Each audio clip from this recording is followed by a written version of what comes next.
নমস্কাৰ। আহিছোঁ দোকানলৈ।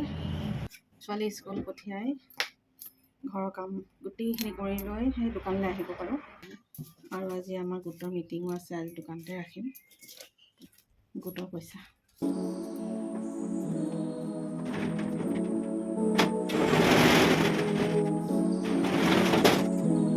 চাদৰখন খুলি লৈ অকণমান ঠাণ্ডা লগাই লওঁ, তাৰপিছত ধূপডাল জ্বলাই লওঁ আৰু সৰু সুৰা কামখিনি মানুহজনে কৰি থৈ যায়, তাৰপিছৰখিনি মই কৰোঁ। আৰু এইখিনি ৰাতিপুৱা মোৰ সদায় একেখিনি কাম থাকে।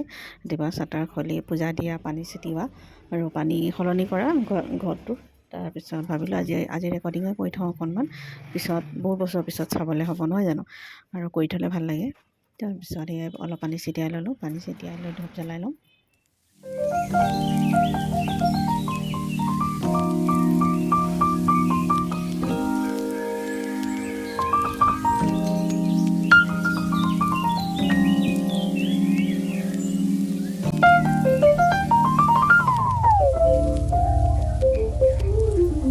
থাপনাখন শ্বকেছটো একেবাৰে ওপৰত আছে, সেইটো কাৰণে উঠি ল'ব লগা হয়। তাৰপিছত এতিয়া অকণমান ধূলিখিনি আঁতৰাই লওঁ, কাচি লওঁ। ৰাস্তাৰ কাষত যিহেতু বহুতখিনি ধূলি হয়। তাৰপিছত ওপৰৰ পৰা অলপ মচি লৈছোঁ। ৰাতিপুৱা মানুহজনে অলপ মচি চাফা কৰি থৈ গৈছে। তাৰপিছত এতিয়া মই নহ'লে গোটেইখিনি কৰিবলৈ হ'লে মোৰ একেবাৰে সময়ে নহয়গৈ, সেইকাৰণে অলপমান সহায় কৰি থৈ যায় ডিউটিলৈ যোৱাৰ আগত। তাৰপিছত মই অলপমান ঠিক কৰি লৈছোঁ, বাহিৰলৈ অলপ বস্তু উলিয়াই লৈছোঁ, যিখিনি ওলমাবলগীয়া আছিলে সেইখিনি ওলমাই লৈছোঁ আৰু ওপৰৰ পৰা ধূলিখিনি আঁতৰাই লৈছোঁ, কাৰণ বহুত সাংঘাতিক ধূলি ৰাস্তাৰ কিনাৰতে।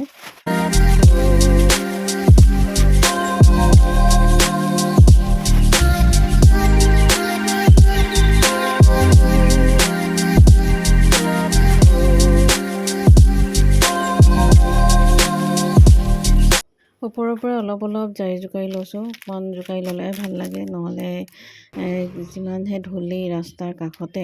তাৰপিছত দেখিছেনে এইফালৰ বেটীয়ে আমাক গিফ্ট দিছিলে। 17 নৱেম্বৰত আমাৰ এনিভাৰ্চাৰী আছিলে, সেইকাৰণে দোকানতে ধুনীয়াকৈ সজাই ৰাখিছোঁ। আৰু আজি যিহেতু গোটৰ মিটিং আছে, অকণমান গোটৰ কাম আছিলে, সেইখিনি কৰি লৈছোঁ।